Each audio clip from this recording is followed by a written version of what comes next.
सांगली शहर में उस समय हड़कंप मच गया जब प्रख्यात सामाजिक कार्यकर्ता संभाजी भिड़े को आवारा कुत्ते ने काट लिया। यह घटना शहर के माली गली क्षेत्र में हुई, जिसके बाद सांगली महानगर पालिका ने त्वरित कार्रवाई करते हुए कुत्ते पकड़ने का विशेष अभियान शुरू कर दिया है। नगर पालिका की डॉग वैन टीम ने पूरे शहर में सक्रिय हो गई और भटकते कुत्तों को पकड़ने का काम तेजी से किया जा रहा है। सांगली की माली गली में सामाजिक कार्यकर्ता संभाजी भिड़े को कुत्ते ने काटा, जिसके बाद महानगर पालिका ने डॉग कैचिंग अभियान शुरू किया है। पिछले 6 महीने में इसी क्षेत्र में 4 लोगों को उसी कुत्ते ने काटा है। डॉग वैन टीम कुत्ते की तलाश में जुटी हुई है, लेकिन अब तक वो पकड़ में नहीं आया है। नागरिकों ने स्थायी समाधान की मांग करते हुए नसबंदी और टीकाकरण की योजना लागू कराने की अपील की है। प्रशासन ने बताया कि अभियान जारी रहेगा और जरूरत पड़ने पर जागरूकता कार्यक्रम भी शुरू किए जाएंगे। मी चेतन माळी ॲक्च्युली ह्याला 6 महिन्यापूर्वी चावलेलं कुत्रं तेच भिडे गुरुजींना आपल्या चावलेलं होतं।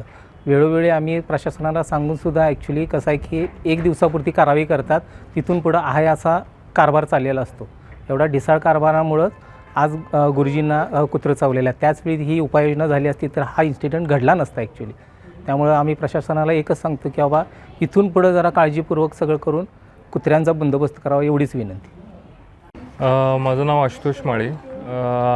आज जे इन्सिडेंट झालं, भिडे गुरुजींना जे कुत्रं चावलेलं आहे तेच माझ्या मुलाला गेले 6 महिन्यापूर्वी त्याच कुत्र्यांनी चावा घेतलेला होता आणि मी कामानिमित्त बाहेर असल्यामुळं मला वेळेवर येणं झालं नाही। पण गल्लीत आमच्या इथं असल्यामुळे सगळे शेजारी वगैरे तिने वेळेत दवाखान्यात घेऊन गेले। जर नाही गेले असते तर ते डोळा गेला असता मुलाचा। तर आमची एक विनंती आहे की प्रशासनाने ह्याच्यावरती काहीतरी कठोर कारवाई करून कुत्र्यांचा बंदोबस्त करावा। नमस्कार, मी डॉक्टर रवींद्र ताटे, वैद्यकीय आरोग्य अधिकारी, सांगली मिरज कुपवाड शहर महानगरपालिका। माननीय आयुक्त सो त्याचप्रमाणे माननीय उपायुक्त सो यांच्या मार्गदर्शनाखाली या ठिकाणी जी भटकी कुत्री आहे त्या पकडण्याची मोहीम चालू आहे आमची।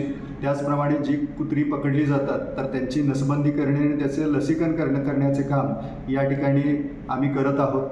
ज्या ज्या ठिकाणी अशा पद्धतीचे काही तक्रारी असल्यास तर मी या निमित्ताने नागरिकांना आवाहन करतो की आपल्या ठिकाणी जर काही भटकी कुत्री असतील तर तात्काळ आपण महापालिकेशी संपर्क साधावा।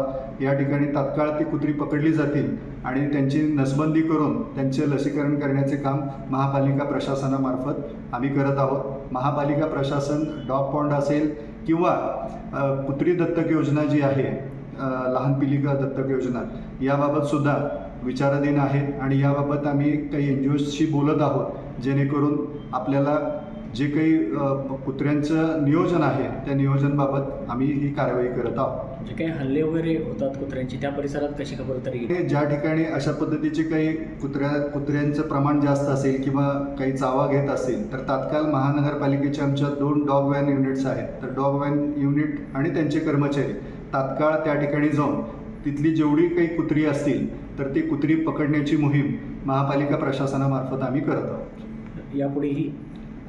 यापुढेही अशा पद्धतीची मोहीम आम्ही करणार आहोत। आपल्याला या निमित्ताने पुन्हा एकदा मी आवाहन करतो की या बाबतीत जर काही आपल्याला भटकी कुत्री किंवा अन्य इतरत्र आपल्याला जर काही कुत्र्यांबाबत तक्रार असेल तर आपण महापालिकेशी संपर्क साधा।